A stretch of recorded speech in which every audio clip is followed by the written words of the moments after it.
चिड़चिड़ करता है या गलत मार्ग पर चलता है। श्रंभेश्वर महादेव शंकर जी का एक नाम है, श्रंभेश्वर महादेव। तो जब कोई व्यक्ति चिड़चिड़ करता है, क्रोध करता है, गुस्सा करता है, तो महाराज शंकर भगवान का श्रंभेश्वर महादेव का नाम लेकर 31 बेलपत्र, जिस व्यक्ति को क्रोध आता है उस व्यक्ति का स्मरण कर कर आखा चावल मतलब सेगे चावल के साथ एक एक बेलपत्र 31 बेलपत्र कर कर शिव जी के शिवलिंग पर समर्पित करी जाती है, मात्र 10वीं की तिथि के लिए, केवल 10वीं, चाहे उजाला की हो चाहे अंधेरे की। कौन से महादेव का नाम लेना है? श्रंभेश्वर महादेव, शिव जी का ही। एक और चीज है महाराज, छोटे छोटे बच्चे रहते हैं, कुछ कुछ बच्चों को माता जबरदस्ती के भोजन कराती है, खिलाती है, ठोकती मारती खिलाती है। कुछ कुछ बच्चे ऐसे रहते हैं वो कुछ खा ही नहीं पाते, मुख में दो और वॉमिटिंग कर देते हैं, उल्टी कर देते हैं। ऐसे बच्चों के लिए या जिस व्यक्ति को भोजन पचता नहीं हो और उधर में एसिडिटी रहती हो और जलन टाइप की होती हो, उसके लिए भी श्रंभेश्वर महादेव का स्मरण है। सुंदर व्याख्यान वर्णन किया है। श्रंभेश्वर महादेव के ठीक सामने अर्थात भगवान शंकर के किसी भी शिवलिंग के सामने एक तांबे के लोटे में जल रख लीजिए, तो जल के अंदर 3 बेलपत्र डाल दीजिए, एक पीपल का पत्ता डाल दीजिए। महाराज शमी के 11 पत्ते कलश को छुआकर शंकर भगवान के शिवलिंग पर श्रंभेश्वर महादेव के नाम से चढ़ा दीजिए। उस जल को उठाकर ले आइए, एक रात्रि तक घर के अंदर रखना है। उस जल को श्रंभेश्वर महादेव का नाम लेकर जिस व्यक्ति को एसिडिटी होती हो या उधर खराब रहता हो या भोजन नहीं पचता हो या पेट से जुड़ी हुई प्रॉब्लम हो या बच्चों को भोजन कराते हैं और वो वोमिटिंग कर देते हो, ऐसे बच्चे को या भोजन नहीं भा रहा हो ऐसे व्यक्ति को उस जल को सवेरे दोपहर शाम 3 बार श्रंभेश्वर महादेव का नाम लेकर आचमन कराना प्रारंभ कर दो, पिलाना चालू कर दीजिए। 3 या 4 दिन पिलाओगे, अपने आप उधर में भी आनंद रहेगा, बच्चा भोजन करना भी प्रारंभ कर देगा। श्रंभेश्वर महादेव। विश्वास की पूर्णता में शिव तत्व की पूर्णता। सारे देवताओं पर नारियल को तोड़कर चढ़ाया जाता है, पर मेरे शंकर भगवान को नारियल तोड़कर नहीं पूर्ण चढ़ाया जाता है, क्योंकि विश्वास पूर्ण होना चाहिए। जैसे 5 स्थान पर लगाया गया चंदन व्यक्ति को बाधाओं से बचा लेता है, विपदाओं से बचा लेता है।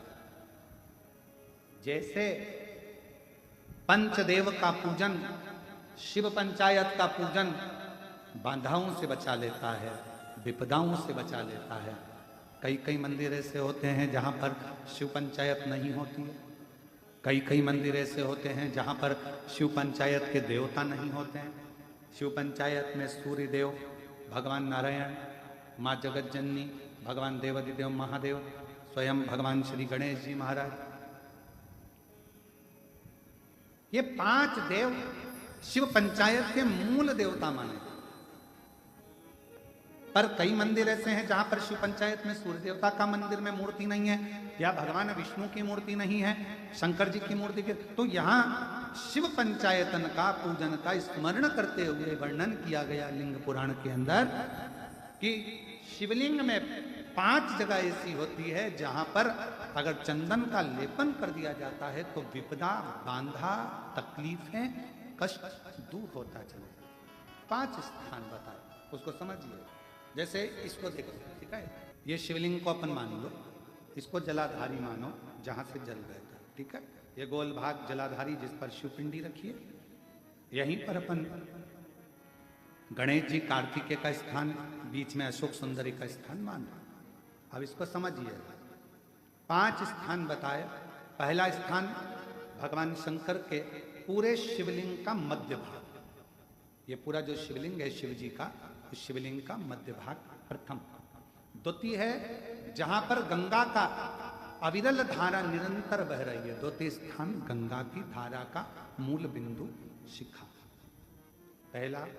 दूसरा, तृतीय स्थान उसी के सामने जो जलाधारी का पटका दिख रहा हो, दिखता है जलाधारी का सामने का हिस्सा, भीतर का हिस्सा नहीं, जिस पे रखा है वो हिस्सा नहीं, सामने जो दिख रहा है। 1, 2 और तृतीय स्थान मां अंबा जगदम्बा के कंठ भाग पर चंदन का लेप। महाराज 3 स्थान ये बताए। चौथा स्थान जहां से जल नीचे गिर रहा है, जल गिरने का जो स्थान छोटा सा एक भाग रहता है, वो जितनी जगह रहती है उसके मध्य भाग, चतुर्थ स्थान। और 5वें नंबर का जो भाग बताया गया वो अशोक सुंदरी का स्थान। ये 5 स्थान ऐसे हैं जहां चंदन का थोड़ी सी बिंदी भी अगर हम लगा देते हैं तो कैसी भी विषम परिस्थिति हो वो टल जाती है और बाबा की कृपा होना। पंचदेव, शिव पंचायत के 5 देवताओं का स्मरण कर कर, सूर्य देव, नारायण, मां जगदम्बा, दुर्गा भवानी, भगवान देव अधिदेव महादेव, भगवान श्री गणेश जी महाराज का स्मरण कर कर पंचदेव के नाम से पंच नहीं है अपने मंदिर में, शिव पंचायत नहीं विराज रही है या शिव पंचायत है नहीं, अपने मंदिरों में शिव पंचायत की मूर्ति नहीं है, तो हम 5 स्थान पर लेपन कर सकते। और हम तो यहां तक कहेंगे अगर कोई स्त्री हो, पुरुष हो, बच्चा हो, बूढ़ा हो, जवान हो, किसी को भी शरीर का चर्म रोग अगर हो गया है, चर्म रोग से अगर वो ग्रसित हो गया है, तो दुर्वा, जानते हो दुर्वा, सोमवार की अष्टमी के दिन यही 5 स्थान पर दुर्वा को समर्पित करें और वही दुर्वा वापिस लेकर, और 5 दिन तक लगातार एक एक दुर्वा, जो स्थान बताए हैं, प्रथम स्थान की दुर्वा पहले, द्वितीय स्थान, तृतीय स्थान की तीसरे दिन, चौथे स्थान की चौथे दिन, 5वें स्थान की 5वें दिन उस दुर्वा का सेवन करे धीरे धीरे। ये अगर वो सोमवार की अष्टमी के दिन 5 दिवस तक लगातार उस दुर्वा का सेवन करे, डॉक्टर का इलाज अपनी जगह चलने दो, डॉक्टर को दिखाते रहो क्योंकि वो भी शिव का रूप है, पर साथ में अगर वो दुर्वा का प्रयोग करना प्रारंभ करे तो अगर चमड़ी सफेद भी पड़ जाती है या चर्म रोग कैसा भी हो जाता है, धीरे धीरे ठीक होना प्रारंभ हो जाता है। शिव पंचायत में रोग की मुक्ति के लिए, चर्म रोग की मुक्ति के लिए स्वयं भास्कर भगवान देव अधिदेव महादेव के स्वरूप आनंदमय सुखमय सूर्य देवता की भी उपासना करिए। बेल पत्र के पत्र को तोड़ने से पहले एक नियम है कि बेलपत्र के पत्र को वृक्ष से जब तोड़ा जाता है तो सबसे पहले उसको मंत्र दिया जाता है। क्या कहा जाता है? ओम नमः शिवाय। बेलपत्र के पत्र को पेड़ पे से जब तोड़ा जाता है तो ओम नमः शिवाय का नाद किया जाता है। और बेलपत्र के पत्र में, इसमें तो वो नहीं है गूठी, बेलपत्र का जब पत्ता टूटता है तो यहाँ एक गूठी आ जाती है, देखा है आप लोगों ने? जम के तो बोलो, देखा है? तो बेलपत्र के पत्र में जो गूठी होती है उसको भी जब तोड़ा जाता है, उस गूठी को जब अलग किया जाता है तब भी शिव मंत्र उसको दिया जाता है। ओम नमः शिवाय, ओम नमः शिवाय, ओम नमः शिवाय। वृक्ष पे से पत्ते को तोड़ा तो मंत्र दिया, गूठी को तोड़ा तो मंत्र दिया, और बेलपत्र के पत्ते को जब तोड़ा जाता है, मंत्र, पत्ते को तोड़ने से पहले मंत्र प्रदान किया जाता है, और जब तोड़ा जाता है तो कहा जाता है, हे माँ पार्वती, हे माँ गोरा, चलो तुम्हें शिवजी ने बुलाया है मेरे कल्याण के लिए। माँ, आपको शंकर जी ने याद किया है, मेरे ऊपर बहुत दुख है माँ, कल्याण करिए, चलिए मेरे दुख को समाप्त करिए, निमंत्रण दो।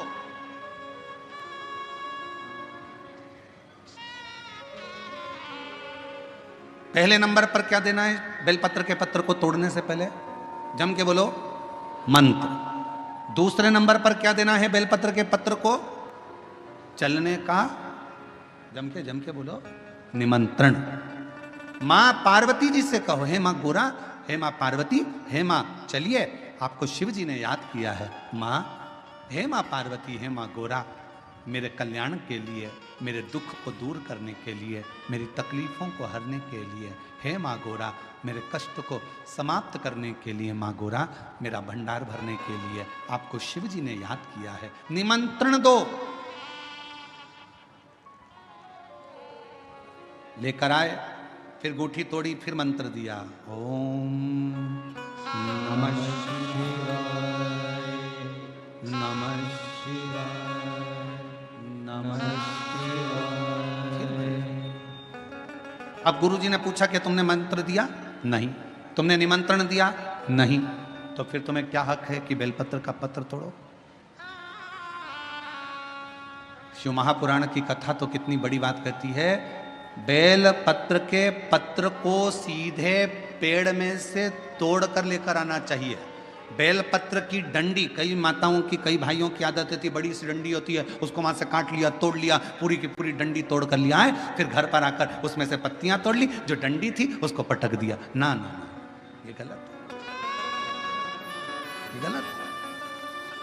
वृक्ष से पत्तों को निमंत्रण देकर फिर तोड़ा जाता और फिर लेकर आकर डूठी तोड़ते समय भी शिव मंत्र को दिया जाता।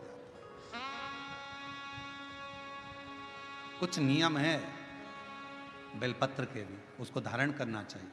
कुछ जैसे डॉक्टर की गोली खाने के भी नियम होते हैं। डॉक्टर साहब लिखते हैं कि सुबह ये गोली लेना, शाम को ये लेना, ये भोजन के पहले लेना, ये भोजन के बाद लेना, और सुनो इसको गर्म दूध से ले लेना, इसको पानी से ले लेना। अब मालूम पड़े तुमने सोचा कि मैं एक काम करती हूँ, कहाँ मेरा टाइम बर्बाद करूंगी, सुबह लो, शाम को लो, दोपहर में लो, तो तुमने सारी गोली एक साथ खा गई और फिर डॉक्टर के पास गई, डॉक्टर साहब मेरे को तो आराम ही नहीं लग रहा, मैंने 3 बार 15 दिन से गोली खा रही हूँ, 10 दिन से गोली खा रही हूँ। डॉक्टर साहब ने पूछा गोली खा रही हो तो क्या तुमने नियम धारण करा? हाँ। क्या क्या नियम धारण करा? सुबह की गोली सुबह खाई, भूखे पेट की भूखे पेट खाई, भोजन के बाद की भोजन के बाद खाई? नहीं नहीं नहीं, मेरे पास समय नहीं रहता, इसलिए सारी की सारी एक साथ खा गई। डॉक्टर ने कहा इसीलिए तो दवाई असर नहीं कर रही है। दवाई खाने का भी तरीका होता है। आवाज सेट नहीं है भाई, दवाई खाने का भी तरीका होता है। दवाई को खाने का भी एक तरीका है, उस दवाई को खाओगे आनंद पाओगे, स्वस्थ हो जाओगे, रोग मुक्त हो जाएगा। तो दवाई के खाने का भी तरीका है। उसी तरह गुरु कह रहे हैं, संत ने कहा कि तुमने गलती करी, तुमने करी। पहले मंत्र दो, फिर से बोलो, पहले मंत्र, फिर निमंत्रण, फिर डूठी तोड़ते समय फिर मंत्र, फिर ओम नमः शिवाय, ओम नमः शिवाय, ओम नमः शिवाय। फिर मंत्र के बाद निमंत्रण दो। माँ पा, हे माँ गौरा, साथ में बोलो, हे माँ गौरा, हे माँ पार्वती, चलिए आपको देव अधिदेव महादेव बुला रहे हैं, मेरे दुख को काटने के लिए, कष्ट को मिटाने के लिए, तकलीफों को मिटाने के लिए। माँ आपको शिव ने याद किया है। पत्र लेकर फिर शिव के पास चले। बहुत रोगी है, एक हाथ में दूध लो, एक हाथ में जल लो, 5 बेलपत्र दोनों में डाल लो, और उस व्यक्ति का नाम लेकर, भले उसको ऑक्सीजन लग रही है, उसका नाम लेकर, गोत्र बोलकर, तुमरुका जी का नाम लेकर श्री शिवाय नमस्तुभ्यम बोलकर शंकर पर चढ़ा दीजिए। सुबह दोपहर शाम प्रदोष काल में 3 बार दिन भर में चढ़ाओ। 3 दिन के अंदर उसको अंतर आना चालू हो जाएगा। 3 दिन। जिस लड़का और लड़की का विवाह नहीं हो रहा, बहुत हताश हो गए, परेशान हो गए, विवाह संबंध जमी नहीं रहा, किसी भी बुधवार के दिन तांबे के कलश में चने की दाल को भर लीजिए, किसी भी बुधवार, और तांबे के कलश में चने की दाल को भर लो, उसमें 2 गोल सुपारी रख लो, पूजन वाली सुपारी रखकर 2 सिक्के उसमें रख लो, पीले कपड़े से मुख बांध दो, उसका पूजन करो बुधवार के दिन भी, और गुरुवार के दिन उसका पूजन स्नान करने के बाद करना। पर घर में किसी से बात मत करना, मुख से शब्द मत बोलना, मुख झूठा मत करना। पूजन करने के बाद उल्टे हाथ पर कलश को रखकर सीधे हाथ से ढककर कोई ब्राह्मण के घर में जाकर साथ में किसी को ले जाओ, बिना बोले, बिना बात करे, बिना कहे, साथ जाकर ब्राह्मण का दरवाजा बजा दे, बात कर ले और में कह जाओ, पर तुम्हें नहीं बोलना है। और वो कलश ब्राह्मण के अपनी कामना कर कर वो कलश का दान दे दिया जाए। महाराज ज्यादा से ज्यादा 4 महीना 3 महीने के अंदर विवाह संबंध पक्का हो जाता है। विवाह संबंध, चने की दाल का दान कुछ सहज नहीं है। जिस नारी का रजोधर्म रजो धर्म के अंतर्गत नारी को जो जो परेशानियां होती हैं, कोई के 8 दिन पहले, 4 दिन पहले, 3 दिन पहले कहीं ना कहीं रजो धर्म के अंतर्गत जो बीमारियां होती हैं, उसके लिए महाराज 7 चने की दाल के दाने तुलसी महारानी के सामने कटोरी में रखकर तुलसी के 3 पत्ते उसमें डालकर अपनी मनोकामना कर कर तुलसी में 3 बार जल छोड़कर वो तुलसी और वो चने की दाल ले जाएं और उसको धीरे धीरे कर कर एक एक कर कर सुबह शाम दोपहर में उसको खा लीजिए। रजो धर्म से जुड़ी हुई परेशानी समाप्त। कोई सहज नहीं है महाराज। चने की दाल को स्वर्ण दान का भी भाव कहा गया। हमारे हिंदू धर्म में चने की दाल को स्वर्ण दान भी करते हैं। जो व्यक्ति स्वर्ण दान नहीं कर पाता वो चने की दाल का दान कर देता है, तो स्वर्ण दान के बराबर मान्य है महाराज। फिर निवेदन करा, चने की दाल का व्याख्यान वर्णन फिर किया गया। मान लो कोई प्लाट है, कोई प्रॉपर्टी है, कोई जमीन है, कोई जायदाद और नहीं बिक रही, बहुत परेशान हो गए, लाखों करोड़ों रुपए तुम्हारे डूब गए और ये प्रॉपर्टी बिके, तब तुम उबरो, तो उसके लिए चने की दाल को एक रात्रि पहले रविवार के दिन घर में गला लीजिए और उसको गलाकर दूसरे दिन उसमें थोड़ा सा चंदन मिलाकर पीस लीजिए। पर पीसना आपको मिक्सर में नहीं है, पीसना आपको सिलबट्टे पर, चकोटी पर जो आपके यहाँ उससे उसको पीस लीजिए। और पीसने के बाद उसमें थोड़ा सा दूध मिलाकर शिव मंदिर में जाकर शंकर भगवान के शिवलिंग का सोमवार के दिन लेपन करिए। लेपन कर कर अपनी कामना कर कर शिवलिंग पर 3 उंगलियां लगा लीजिए महाराज, अपनी कामना कर कर। जो 3 उंगलियां आपने लगाई है, उंगली हटाते समय चंदन के लेपन को जो लगाया आपने, चने की दाल का लेपन, स्वर्ण का लेपन, उसको हम कहते हैं स्वर्ण लेपन, उसको लेकर आ जाइए महाराज। उसको थोड़ा सा लेकर आ जाओ, एक किसी भी फूल में उसको लगाकर जो जमीन, जो प्रॉपर्टी, जो जगह बेचना है वहां पटक दीजिए महाराज। उसके ग्राहक आना चालू हो जाएंगे और वो प्रॉपर्टी शीघ्र बिक जाएगी। अपनी कामना के अनुसार बिकेगी कि कितने में आपको बेचना, अपने अनुसार। महाराज चने की दाल स्वर्ण दान के बराबर है। चने की दाल को सहज नहीं समझा जाता। गुरु भक्ति के लिए बहुत मूल है। माताएं कई बार पीले गुरुवार करती हैं या केले के पेड़ के नीचे पूजन करती है तो चने दाल समर्पित करती है। क्यों करती है? उसका भाव है स्वर्ण दान के बराबर, मनवांचित फल की प्राप्ति के लिए, मनोकामना के लिए। जिस जमीन में फसल कम होती हो, जिस जमीन में प्रॉपर्टी के अंतर्गत कहीं लाभ नहीं मिल रहा हो, जो कई लोग वो जमीन की दलाली का काम करते हैं ना, जमीन बेचवाते हैं, खरीदवाते हैं और कोई लाभ ही नहीं मिल रहा, कई दिनों निकाल दिए, साल निकाल दिए, कोई लाभ नहीं हुआ, तो निवेदन है शंकर भगवान के मंदिर में शिवलिंग पर 108 चने के दाल समर्पित करो। उस 108 चने की दाल को प्रदोष के दिन शाम के समय समर्पित कर कर उस दाल को उठाकर लिया, जेब में पीले रुमाल के साथ उसको बांध कर रख लो। किसी प्रॉपर्टी का सौदा कराने जाओ, उसको पटक कर लेकर जाओ, आपके लाभ होना चालू, सौदे होना चालू, आपको कमीशन मिलना। श्री शिवाय नमस्तुभ्यम। दोस्तों, हर हर महादेव। 28 जनवरी को दशमी तिथि है। उस दिन बुधवार के दिन यह उपाय आप लोग अवश्य करें। जो व्यक्ति या जो बच्चा चिड़चिड़ करता है, उसको बहुत क्रोध आता है, तो वह इंसान चंबेश्वर महादेव का नाम लेकर के 31 बेलपत्र शिवलिंग पर समर्पित करे और एक एक बेलपत्र समर्पित करे और उसके ऊपर एक एक चावल का दाना जो व्यक्ति चिड़चिड़ करता है उस व्यक्ति का नाम लेकर के शिवलिंग पर समर्पित करने पर वो व्यक्ति का स्वभाव का चिड़चिड़ापन दूर हो जाएगा तथा यह उपाय आप लोग अवश्य करें। हर हर महादेव। श्री शिवाय नमस्तुभ्यम।